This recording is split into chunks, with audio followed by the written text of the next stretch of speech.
that pretty much sums up that topic. What's the next one? Well, I want to talk about something that I just recently was hearing was that Zelensky is willing to step down if it means peace will be brought. And now that makes my brain start thinking like Zelensky has so much dirt that it's probably he wants out. You know, that's like almost like a cop out, maybe. I don't know. He's made his Right? money, so why not? Exactly, right? It's an easy no brainer, obviously, if it brings peace. But I'm wondering, where's that coming from? Who's driving that nail to say we want him to step down? And if that's the conversation that Trump is having with Putin, right? You would assume that Putin's making that request. Why? Is it because he's threatened by Zelensky? Is it because Zelensky knows something? Or is there a bigger story to it that maybe they need to remove Zelensky because he's already played his role? But you just got to You know what look I'm at the saying? timeline. You got to look at the timeline of things. Why, out of all of a sudden, after so many years, he's willing to step down and consider peace? Well, what just happened? Trump Well, and Russia and the U.S. met up. They had talks about, bringing an end to the war. They had talks about reestablishing the relationship between Russia and the U.S. So that literally just happened last week. mhm. And just to be clear, last week he wasn't willing to step down. Right? He So just you got said to look at the today timeline. he was willing to step down. Exactly. And like when you look at the events and what transpired, and it really starts to, I mean, you can't say for sure why he wants to step down, but it starts to look sketchy as if like he's trying to, at first he didn't want to step down because he was being requested to, but now things have changed a little bit. And so that he could control it. It's almost like, yo, Zelensky, we want you to leave. He's like, no, I'm not leaving, because he's trying to set up a way where he's like, okay, well, I will leave if you do it like this, so that he looks good on his way out, right? Versus Yeah. looking like an idiot, because he has been looking like an idiot, to be honest. The Well, other, so the I why? don't other, know if you've seen. Yeah, No, I don't. I go ahead. want to know why has he been looking like an idiot? But also too, like, I guess I'm not as educated on the topic because I haven't been reading about it. But um, I want to know like, so I'm assuming Putin is requesting him to step down, or is no, no, no, no, no. What happened was after Trump and Putin met up, the European nations met up and had a conference about what they're gonna do about it because they felt threatened that Russia and the U.S. are gonna reestablish relationships. So they had their own meeting to talk about what they're gonna do. And what I'm thinking is they in their meeting they came to a conclusion that they're gonna get Zelensky to step down. So it's not Russia telling Zelensky to step down. it's the EU? It's the EU telling Zelensky to step down. Now, before we start, Disclaimer, jumping ahead, yes. let's go step by step, right? Now, many people heard the one main version of how this war started, right? What the media is saying, Putin being power hungry, sending his Which is not people to it. die just to take over Ukraine, right? That's That's not the it. narrative. But there's another side of the story that says that they were actually provoked, right? For And many how it was years. there was the Americans interfering with the Ukrainian. Joseph, you just pulled up that next clip, Yeah. because they're basically saying it was America for interfering with the Ukrainian government and provoking Putin to engage in the war by breaking previously set agreements. And I think this goes back to all the way to 2014, I believe. Oh no no Let's no! play this It clip. goes back even further. Like I have a Well, video no, of a no, no. guy, The but his, yeah, yeah, yeah, yeah. The history starts like, it's just like Hamas and Israel, right? This is like going on yeah, for a really, really long time.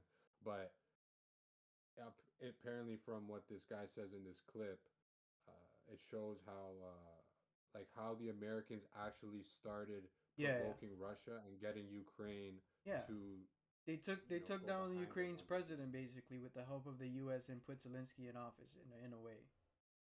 Yes, with the USAID, right? That same government Yes. agency that got caught and that Mm-hmm. was being funded, right, to distort and manipulate narratives around the world. They're also involved. So let's see what Yeah, that guy has to say in the yeah, clip, yeah. because he explains it pretty well. Just before I play the video though, on your point, I say it goes back like a long time because there was an agreement after the Cold War between Russia and the U.S. not the U.S., Russia, and the United Nations, the EU, that they were not going to expand further into the Russia's territory. What did they do? They started taking countries and bringing them and putting them as part of the EU, right? You're talking about NATO. You're talking about NATO. NATO, EU yes. is European Union. NATO, sorry. And then they started putting more countries in their alliance. Now, Ukraine was one of those countries that is like, if Ukraine does become part of NATO, it's a problem. And they've been violating every year after year. They will violate it, and then they will come and agree, be like, okay, we're sorry for violating the terms, but we're gonna actually like follow them now. And then they will break them, and then Russia, like, it was like if Russia did that to the U.S., if Russia came and took over, if they took over Cuba, you know how Alaska, it would be a huge thing because they're able to have intelligence in another country's backyard. If they wanted to launch missiles or anything, it wouldn't take much. It would be within 30 minutes, 20 minutes. So that's basically what Ukraine is to Russia, and why it became a big deal.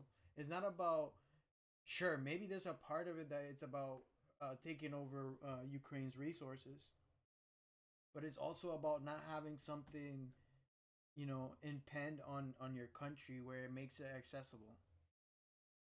Running for U.S. Senate in 2014 over in Louisiana, my first political race, and the ending the endless war policy was one of my top 3 planks, and it was wildly popular. So we were calling this out that the American government, led by Victoria Nuland and backed up by money from USAID, that's another term that everybody's heard about recently. And the CIA was mucking around in Ukraine and changing the leadership of the government out. They did it twice. And then all of a sudden in 2022, Putin invades and it's all his fault. Come on, man. The reality is the United States provoked this. We had 12 CIA installations on the border with Russia in Ukraine. That's not a provocation?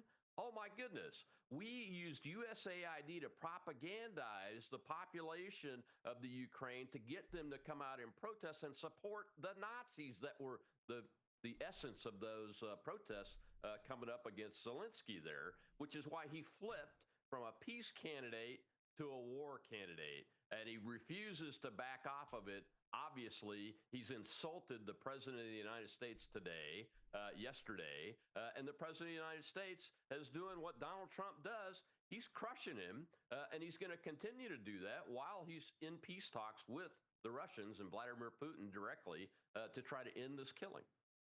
Now, one of the things I have been enjoying is that Trump has given a lot of us license to say what we've been saying all along, is that Zelensky is not a good dude. He's... You can cut it there, because there's more clips to come. But yeah, so that's just an example of how they really started pushing the envelope, right? Like you were saying, They pushed it bit by bit by bit. That's when they really started pushing it, right? And it kind of shows Zelensky's involvement, right? Because at first he wasn't popular. And after I saw that clip, that's when I started asking, okay, so where did Zelensky even come from? Because all I know, and I'm sure you guys heard too, this guy was a comedian. First time I saw him, he was playing the piano with his dick. Yes. Right? That video is fucking weird. Wait, you're serious? Yeah, there's a video of him in a talent show type thing.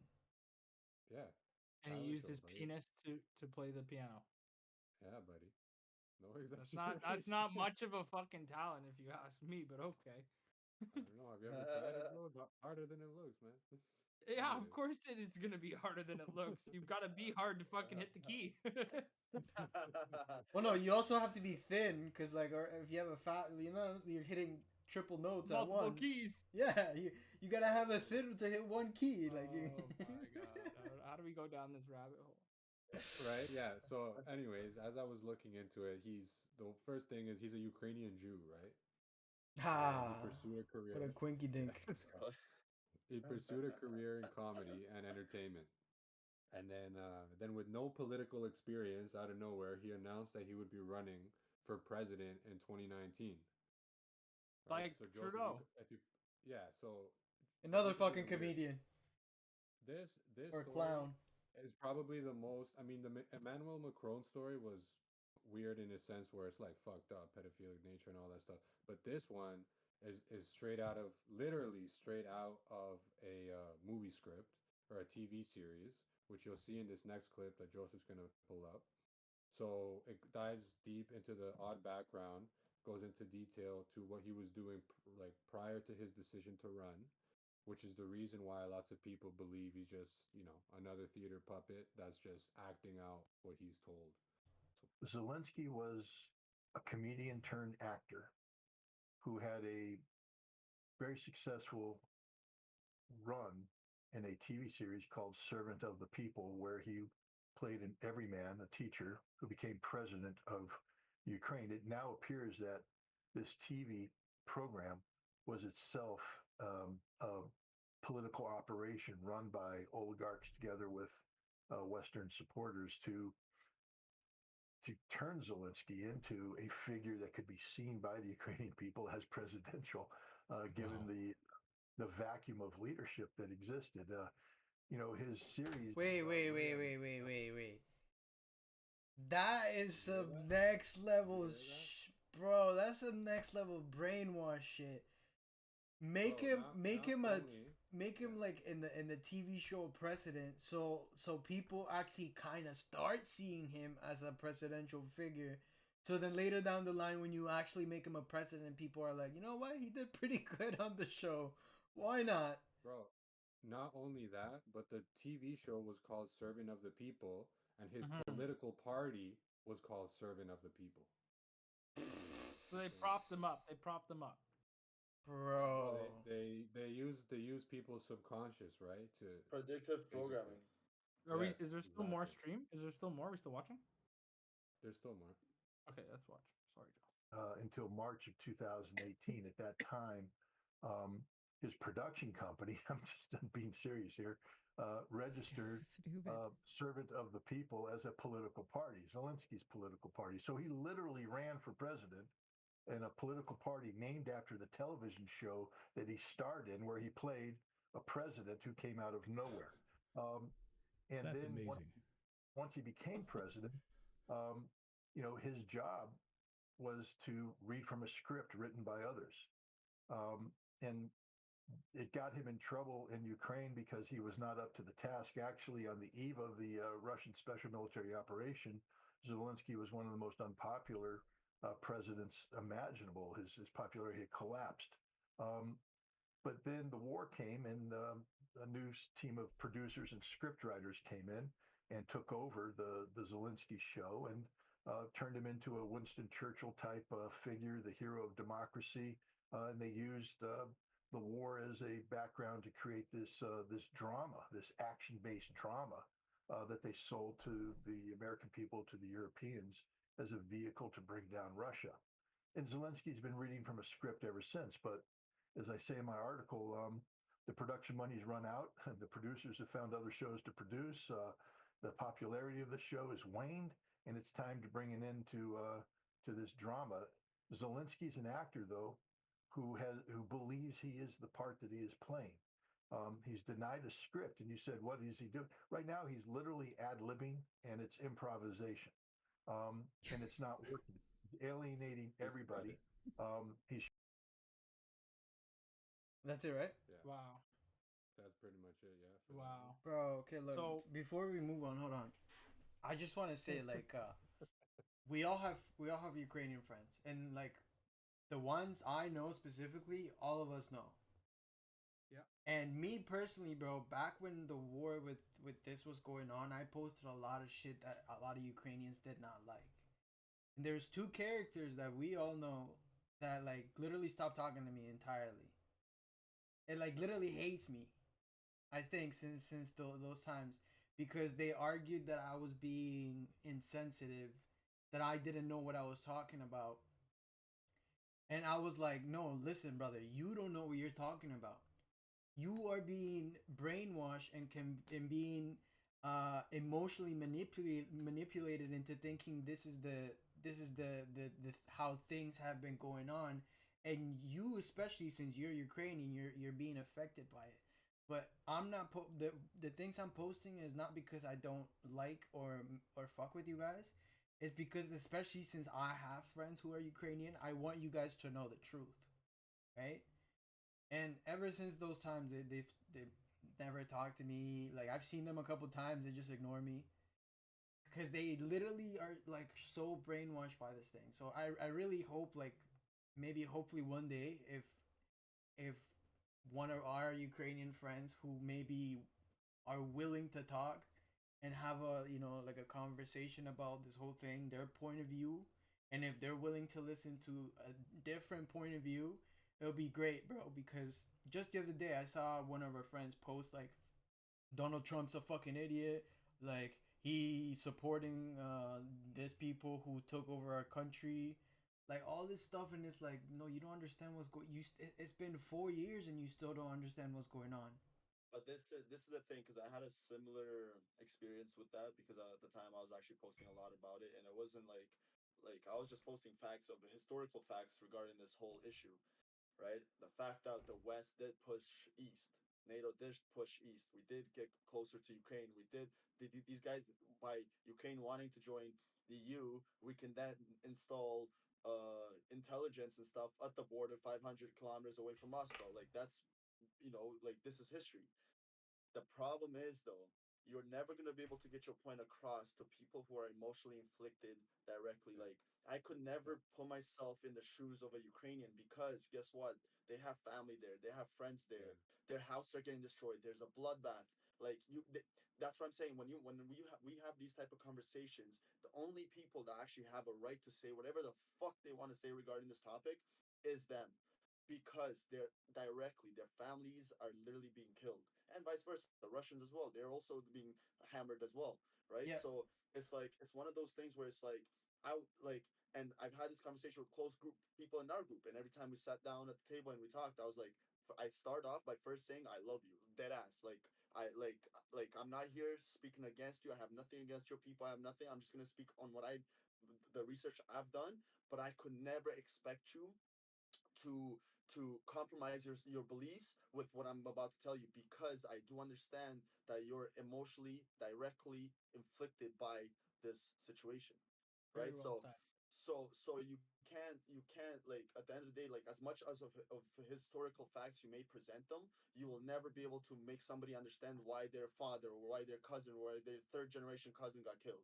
You'll never get your message No, across it's because not just somebody died. like No, the no, whole point of the whole point of this is not to justify the deaths or the emotional damage they've taken because obviously like I would never expect them to not feel the way they feel, but at the same time, people misinformation is meant to Misinform you. of how things are. And if you keep being misinformed, then you're always going to be supporting the thing that is not meant to be supported, right? Like a lot of Ukrainians are supporting a system that is actually killing their people. But in the other side of the coin, if they weren't misinformed and they were informed, maybe this would have ended 2 years ago. You're right, and guess what? We also like I personally, and you guys know some of these guys as well. Um, who I've sat down and had these conversations with them, and they fully understood what I was saying, and they actually, to a point, actually agree with everything that's like that to why the reasoning is to why things are happening. They are fully because they dug deeper. They went like that. They went Yes. deeper Yes. down the hole. It's about Sometimes that. Their it own just research takes. for them to change their perspective because they were exposed to the information, the true information to why things are happening, Mm-hmm. right? But I always want to say too, it's like I'm Romanian, right? So I'm right beside these guys. If something was to happen and something was to go wrong with my family, friends or that I grew up with at the time, if anything were to happen to these people, there's no amount of facts or things that somebody could tell me to justify their killings, their deaths, right? So yeah. Anyways, I want to leave it with that. Well said. Well said. Well said for sure. Yeah, I think it takes time. It takes time to one get all the facts. Just like you can see with USAID, it's taken many years to uncover them. The CIA going in there. It's taken many years for that to come to light. And perspectives are always changing on everything. and then at the same time, like you're saying, emotionally inflicted. It's right in the heat of the moment. Um, yeah, but I'd like to see that clip, Joe. What clip? That clip that the second one that Miguel was talking about. Oh, well, we played the second clip, right? We just played the second clip. Mm-hmm. Yeah. That pretty much brings me to my next question. I haven't really talked to, fuck many guys personally, so I was gonna ask you guys, like, have they said anything about Zelensky themselves? Like, do they support this guy? And the reason why I'm asking is because you have Trump on one hand saying that he only has like 4% approval rating, which I don't blame. I mean, if they knew that where Zelensky came from and everything we just saw, like, I would be pissed as a Ukrainian and I wouldn't support that. But then you got the other side, right? The media and the people who are following the narrative that is being given to them about Russia, right? And they're saying that, oh no, Ukrainians actually have or Zelensky has a 57% approval rating, right? And they're all saying this 57% number. So when I looked deeper into it, I saw that this is coming from the Kiev International Institute of Sociology. And when you look even further into it, you see that this institute, one of its main clients is USAID and the World Health Organization. What a Right? coincidence. And these organizations, right? They also companies like the media companies like the BBC, McDonald's, Coca-Cola. Yeah, I all wouldn't this stuff, trust right? that, man. I feel like the So only it's people who are justifiably able to say it's the actual people living in Ukraine. Because the people outside of Ukraine and all that stuff, they're just brainwashed by the media. Yeah, But but losing loved well, ones is losing a loved one, losing a family member, or just seeing your people no, losing nothing their. about that. I'm just talking about like if you support Zelensky or not. The people who are not living within Ukraine are being brainwashed by all the misinformation and all that stuff about Zelensky. But I feel like the people who are actually living in Ukraine in these 4 or 5 years, are dealing with his decision making and who are affected by it firsthand, they're the ones that can really be like, yeah, like 50% of us actually support him. Like those numbers are the ones that count. but that's the problem, right? Because that 57% number comes from the people of Ukraine, but the problem is we don't really know If it's actually them. we know how if it's actually them or how it's manipulated because you can manipulate those numbers. Oh well, yeah. That institute only asked 1,000 people and they called them by cell phone, right? I don't know how they keep the evidence, if they keep the records and all that stuff. But like I said, it's because you have these organizations that are paid for that come out with the data, it's almost impossible to know for sure. And then you add the fact that there's people emotionally invested and family members dying and stuff, it's like impossible to know the truth. But the fact that Zelensky's whole presidential career pretty much comes from a TV show, like that whole idea and his party and everything. I mean that speaks for itself, and that's true. Now, just so we move on a little bit, we pretty much want to get to okay. So now Trump is trying, like Joseph was saying earlier when we started this, we have Trump meeting with Putin and trying to talk peace deals, right? Mm-hmm. And Europe doesn't like that. No, So not one bit. no, so basically, I mean, there was another clip, but just so we could move on, all that clip is saying that the U.S. pretty much has three things that they have to take care of when it comes to the peace deal with Russia and Ukraine. And people don't like how Trump is talking to Russia, right? Because obviously they think Russia's the enemy, but there's no way you're going to get a peace deal without talking to Russia, Yeah. right? So the three things they got to look for is one, they got to restore normal diplomatic relations with by adding an ambassador to each of these countries, which Biden took out. So any ambassador that U.S. had in Russia, Biden took out as he was claiming war and claiming as Russia the enemy because Biden was all in for this narrative, right? The Biden administration. Then you have all parties. They need to identify like a win-win situation which is probably more easier for US and Russia, but then you got to add Russia and Ukraine into the mix, right? And because Zelensky is like a puppet, clearly, he doesn't really care too much about Ukraine winning. I think right now he's more worried about himself, right? And he's at the point now where he's willing to give up his, like, he pretty much has to give up the minerals, right? And the resources they have so that they can get US protection, because no one else is willing to put up their military to actually protect Ukraine from Russia, right? The EU is not doing it. And then the last thing is you have to address the geopolitical questions where, uh, is there any influence when it comes to Russia's relationship with China, Iran, or North Korea? So the states have to see how they could, create relationships with Russia and benefit Russia in a way that it drives a wedge between their relationships with China and those other countries you mentioned. Because if not, those countries that got closer together because of this war could easily, create their own little party and, backstab the states and the EU. Mm-hmm. I Right? agree with that. Now, so that's what Trump has to work on, and maybe we'll have an update on this next week when they get more into details and come up with an actual agreement, because they haven't. But the one thing that Joseph mentioned, which is true, is that the EU is threatened, really threatened, and they don't care about stopping the war. They Right? don't They're want more to. threatened about They don't they want don't to. want to stop the war. No. They're more threatened that U.S. and Russia create their relationship than people actually dying in the Ukraine. The EU had their own meeting, publicly approving sanctions on Russia. And by the way, we're going to post all of these sources so you could see exactly where we're getting this from. Now, the EU had their own meeting publicly approving more sanctions on Russia. The UK now isn't part of the EU, is joining in with the largest sanction package they've had against Russia since the beginning of the war.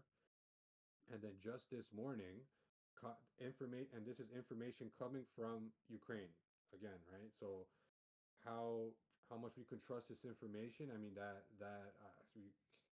you really can't trust it that much. But basically, this morning, the capital of Ukraine said that Russia just attacked them overnight with 267 drones, right? Which is the biggest attack that they've had. If you look at the media, they're calling it a slot, like a fucking Russia rained hell on Ukraine. But then when you dig deep, right, you see they mentioned that 138 of the drones were shot down, and apparently 119 of them were lost without any causing any damages. Right, so when you add the math, that means only 10 of them actually hit, if they did hit, and there was a total of 4 people injured. Hmm. Right, so on the headlines, it sounds like Russia it fucking went crazy on them all of a sudden, even though they're in peace talks, right? But they can't prove that people actually died or that how bad it was. They just put that in the fine print, right? So all people see is, oh, Russia's attacking again. And then right now, out of nowhere, Zelensky flips and says, okay, now I'm ready to resign, but there's only one condition. I'll resign and I'll bring peace, because, of course, he wants to pretend like he cares about the Ukrainian people, but only if Ukraine joins NATO. That, right? They're The insistent red on line. this. Wow. Exactly, which was the whole point from the beginning, which was the red line Russia did not want them to cross, which is what they're crossing. So they're So basically saying they're putting it in Russia's court, being like, okay, you want peace, or the states and Russia, they're saying, you want peace, you guys have to join. You have to let us join NATO, right? And obviously, like, that's Russia's not gonna never gonna fucking agree work. to this. Like they're putting Right. demands. Like Russia's the one that's losing by getting peace. Like Russia could do this for many more years, decades. The ones that Yeah. need to get this peace treaty is Ukraine, and yet they have the audacity of demanding things. Especially But the one of the biggest, reasons, especially the biggest thing that Ukraine knows that Russia's never gonna fold on is them joining NATO. one of the biggest, I'm pretty sure one of the biggest reasons Russia also invaded was, yeah, because Ukraine was gonna join the EU, but it's also coming down to those NATO. four. NATO. Sorry, sorry, NATO. Was because of those four. It's like not, cities, or you know how here's Ontario, Quebec. or whatever, like provinces along the line of the border with America. Russia, with Russia. A lot of the populations there was Russian people, right? Yeah. And a lot of them were being harmed. Apparently, Yeah. a lot of them, they say this is Russian propaganda, but a lot of those people were being killed or things happening to them because of the pressure being put by the Ukrainian military, etc. So they also invaded to protect those people. That was some of the things Russia was saying at the time. So what I think could possibly happen in this agreement is Russia takes over those 4 regions, and then Ukraine would be allowed to um, join NATO. Now, this is a theory that I'm thinking that that's the only way that they might actually be able to pull this off, and this would give more space between NATO alliances and Moscow. Now, this Yeah, is just a theory. yeah, and that's definitely possible, but I think like 'cause none of us are Ukrainian, right? None of us I don't think are really Russian. I don't think any of us are trying to pick sides here. I think one side's better than the other. But Mm-hmm. the fact of the matter is there's people that want war. This war has been pushed for a fucking long time, right? The only person that's been talking about peace, right, is Trump and now Putin agreeing, right, that they want peace also, right? And I'm sure Ukrainians themselves want peace, right? But they got to realize that someone put their fucking president in power. The EU has to be involved, right? Because they're sanctioning, they're pushing in this war, and it's just, I think you call it warmongers, people that want this war to happen, and they don't give a fuck about the people. And like Joseph said, and Adrian, you made a good point. Yeah, okay, people are emotionally involved, but like Joseph said, if we really care about these people, it's about having that conversation and trying to bring the real information to light and not just going with the fucking misinformation that they're giving you to keep you emotional, right? Yeah, well, I don't know if that's ever gonna happen because they have such control over the media and so much money been invested into this whole thing, Yeah. and it's one of those where it's like, what can they do to make this thing stop? That's why Trump is It's pissed really too, because apparently yeah. EU has involvement into something that they're gonna retrieve back for all the investments they made into the war. But Yeah. Trump's like, yo, we gave you the majority of money, but we're not gonna get anything back. So we're gonna get it back through minerals. So he's making demands now on how the U.S. is gonna be taking back their investments.